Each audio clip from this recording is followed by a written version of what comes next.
Welcome to the Startup of the Year podcast, where each episode we showcase exciting new companies from around the world. This podcast is produced by Established, creators of the Startup of the Year program. Established is focused on helping organizations with their innovation, startup, and communication strategies. Welcome back to the Startup of the Year podcast. I'm Frank Gruber, the co-founder and co-CEO of Established, co-founder of Established Ventures, and the team behind the Startup of the Year community and this very podcast. Thanks for being here. On this episode, we're going to hear a panel discussion from our last summit, where we have one of our startups that we actually invested in, Solo Funds, and they're going to talk about startup lessons from accelerating. And they're going to be joined by somebody that has been accelerating startups through the Techstars network, Lesa Mitchell. So we're going to have Travis Holoway and Rodney Williams of a portfolio company called Solo Funds, along with Lesa Mitchell. She's formerly of Techstars and now is a new role over at HighAlpha Innovation. Congrats, Lesa. We really appreciate you being an ally for so many years and a judge and working with us at Startup of the Year, and can't wait to have you here on the session. All right. So this crew is going to talk about Solo Funds and how they're helping people, but also are one of the fastest growing fintech companies out there. And also some startup tips and lessons learned along the way. So got a lot of great knowledge and experiences, and can't wait to hear from them here.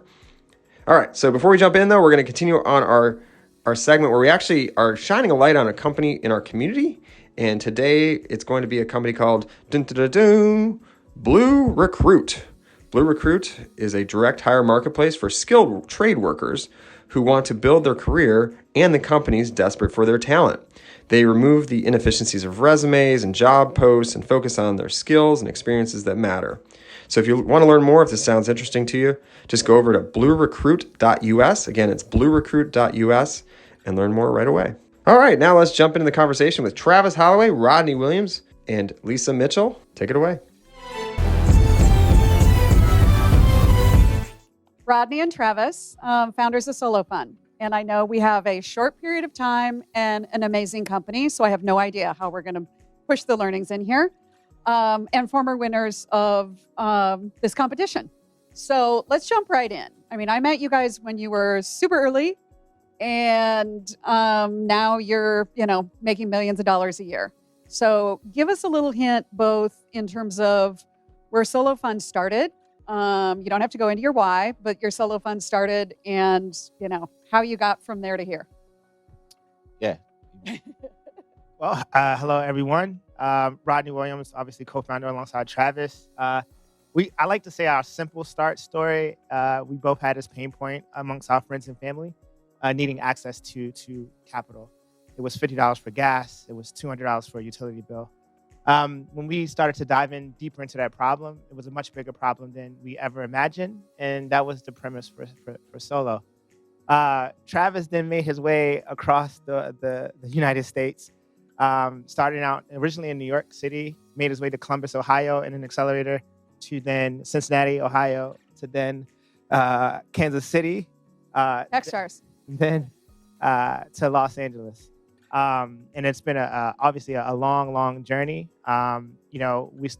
Today, we started out, it's all about like loans funded, how many people we're going to help. Today we are helping over, 50,000 people a month. We do about 20,000 loans a month. We've surpassed what everyone thought. We can clap up to that. Thank you. Yes. So Travis, tell me, what is that trajectory going to look like in the next year? I mean, it's been like consistent 20 to 30% month over month growth for like almost 2 years. We are one of the fastest growing fintechs that most people have never heard of. I think that'll change this year. We're starting to, market a little bit more openly and forcefully, both on radio, and you'll start seeing some TV later this year. But, the organic halo of this business and really solving a need that so many people have, 80% of our country in 2020 was waiting on $600 from the government, right? Food insecurity lines, miles long. And we knew that this was a problem much before, COVID was a household name, and people need access to capital. And by solving that need, it's only become more and more prevalent, how important the small dollar capital is. And, for people who are actively looking for yield, I mean, obviously we know some of the names, the Robinhoods, the Coinbases, et cetera. We've known people were actively looking for yield for just as long as, right? We just weren't building this business yet. But what we've been able to provide is industry leading return, and that's been growing the business. And that's where we don't see any slow up. We only see ourselves continuing to fund more loans. And, while our loans are definitely smaller in size, what I will say is that, we're doing 3 to 4 times the amount of loans that like a lending club is funding. We're doing 3 to 4 times what they're doing on a monthly basis. So we're doing in a month 3 to 4 times what they're actually doing on a year. So that's incredible. No one thought that we would get here, and it's really exciting to prove some people wrong. So question for you. There's been a lot of talk about product market fit today, and we have lots of startups here. So, you guys, A, struggled to raise money. B, I think also struggled to get to the trajectory that you are today. Can you talk about what were some of those lessons of things that you were outsourcing, that you realized that you had to insource, et cetera, that helped you turn that corner that you can suddenly put the gas on? We'll both take this one. I can start. We shouldn't have had to get to the trajectory that we are today to raise the amount of capital that we have. That's the plight of having this skin color. I'll just be honest. And it's been really frustrating. I'll tell you that some of our counterparts who are in the space would have raised hundreds of millions of dollars with the amount of traction that we have, right? We've been doing over a month. We're over $1 million a month in revenue. But if you look at Coinbase, we've only raised $15 million. That's not necessarily common. With that said, we're really excited about, the continued trajectory of the business, but, that's been the real root of it, right? Like, I think we would be 10 times bigger if we would have got the early support from investors. Rodney, I'll let you take it. And with that said, though, I think the lack of capitalization created a significantly more sound business. We were forced to think about unit economics significantly earlier in the company's trajectory. The example that is being mentioned is an example where it's a two-sided marketplace, essentially. There's individual lenders on one side and individual borrowers on one side. And we're providing, when you think about, to make that happen, you have to underwrite really accurately.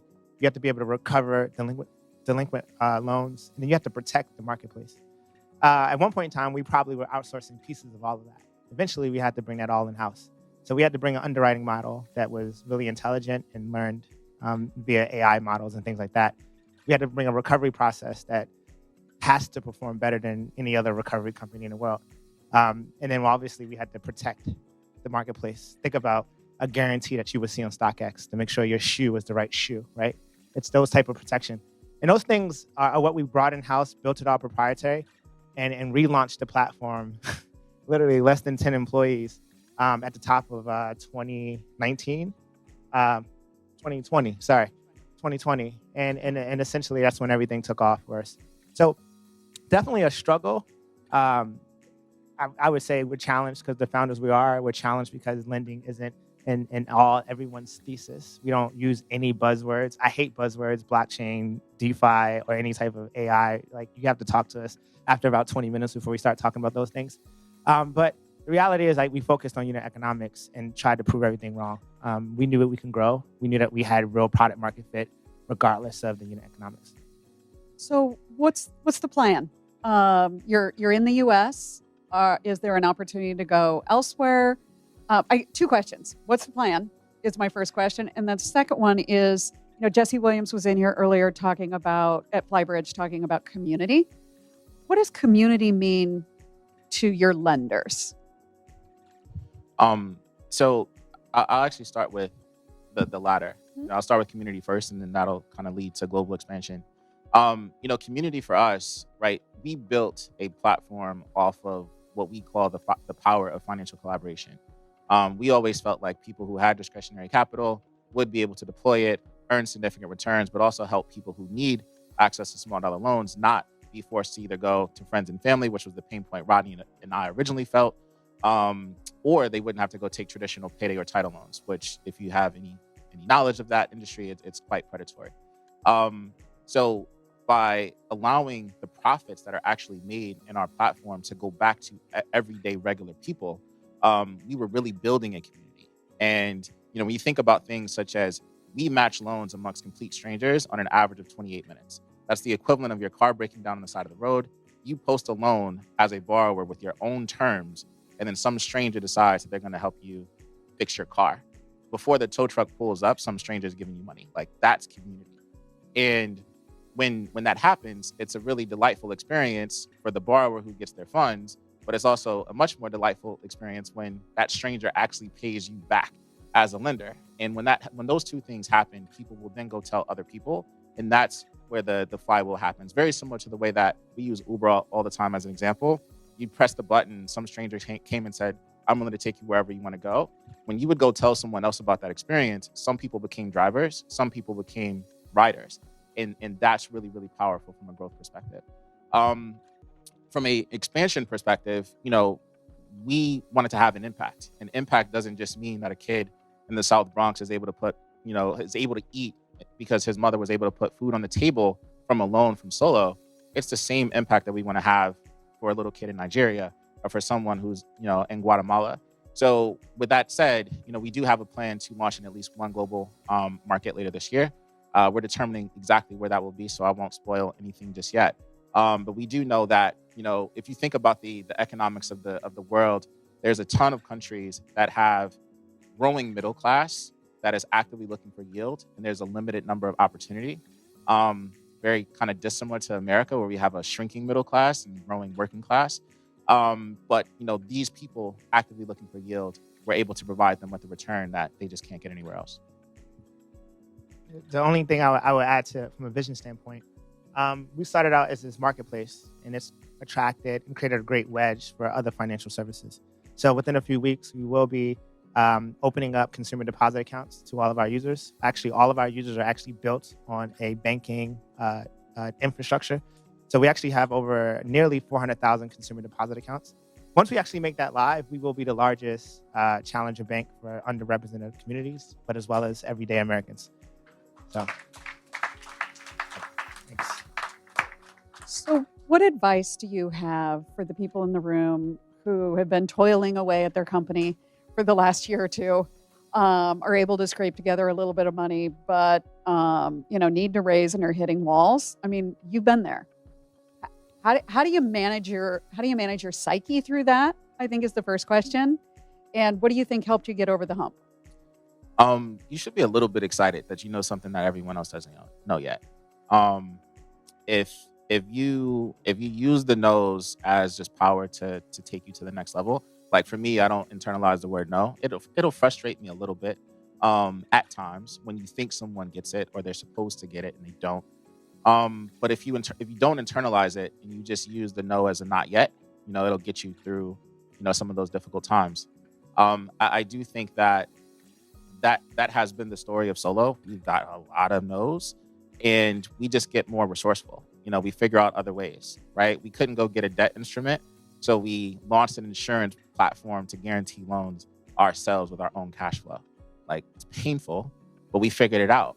And when we figured it out, everyone is just like, wow, like, wait, like, what's the debt instrument behind this insurance program that you guys have? Wait, you guys do this yourself? How did you figure that out? But when your back's against the wall, you have to figure it out, right? You have to figure out how to make these things work. So, for us, my only advice would just be, again, don't take a no as a not yet, because when you start putting numbers on the board, people start to wake up. Yeah, I'm sure a few VCs had some personal bets that we were going to die. I'm positive. No, when we go back and we're just like, hey, here's the update, they're like, you guys are still around? Like, it's like crazy. Yeah, I mean, there was times where we were in 2020 that we're talking to investors, and we're literally raising for the payroll. We were raising for the payroll next week, and then we would get that, and then we would raise another $100,000 for the payroll, and then we did that like 6 times. Christmas sucked last 2019. It was okay, but you can imagine it was uncomfortable. So yeah, we never missed a payroll though. We never missed a payroll. That is that. Never missed a payroll. Yeah, double down, focus, execute. Something that they don't. They're actually not that bright. You're going to be the bright one. So. Yeah. And we personally funded payroll a couple times before it got too big. No, that's I mean, hard lesson, but I think it's a great example of the resilience that this team had, and your ability to, when you're struggling like that, you guys did better than anybody else at bringing on talent. Tell me how you did that. I would tell you that our team today is a strong correlation to like the mission of the business. What we were selling was mission and vision. We could not compete with LA startups and San Francisco startups who, had raised significantly more money than us. We couldn't, compete with the big guys who all of a sudden post-pandemic were just paying people insane amounts of money. I had an engineer leave our team. He's making like $500,000 a year at some really, really, really big company. No way that we can compete with that. But, for everyone else who's largely there, they're bought into the mission, right? They want to build a community that empowers financial collaboration for all, financial autonomy for all. And that's what keeps them there, right? All of them have people on LinkedIn trying to poach them and offering them more money than we can offer them. But they're really bought into to the mission. Be true. Our head of engineering was the former U.S. head of engineering for TransferWise and Wise. He saw us making a plea to the U.S. Congress, the Financial Committee of Financial Inclusion. He saw us there. He reached out on the LinkedIn, and he basically, a year before he joined, said, "This is the company I want to be a part of," right? So those are the things. We're attracting talent, not because of anything else. I want to thank you guys for all your work. I couldn't be more proud. Thank you, Lesa. We are so excited to have you as a continued supporter. Yeah. Well, thank you. And I know Startup of the Year Summit is happy to have you back and are happy to be on your cap table. So thank you. Thank you, Travis, Rodney, and Lesa. We really appreciate your time, and obviously some great pointers. And we're super excited to be a investor in your Series A of solo funds. So keep up the good work, and we love that your mission. You're just really out there to make an impact for the greater good. So keep doing what you're doing. All right. Next up, I should mention that if you missed any of these sessions, these were sessions that were part of our summit. You can go out on our YouTube channel and watch the entire live stream. So we live stream the whole thing. So if you didn't get a chance to be there in person, you can check it out and watch 2 days worth of content, all for free. Just go to soty.link/EST YouTube. Again, it's soty.link/EST YouTube, and watch to your delight. All right. Thanks for listening today. Appreciate it. Hopefully you found a conversation like this super helpful and you learned something. If you did, please do share it with somebody that you think might find it helpful. Sharing is caring. We believe in that. So please do so. And until next time, first off, thanks for listening. And until next time, if you have an idea and you want to get it going, please do get out there and start it up. Get it going. Get your iterations on. And in the meantime, we encourage you to join our community for access to support, expert advice, and resources to elevate your startup. Simply go to startupofyear.com and apply. It's free. It takes 2 minutes to do it. Or go to soty.link/apply to go directly to the application and join us today. Until next time, I'm Frank Gruber.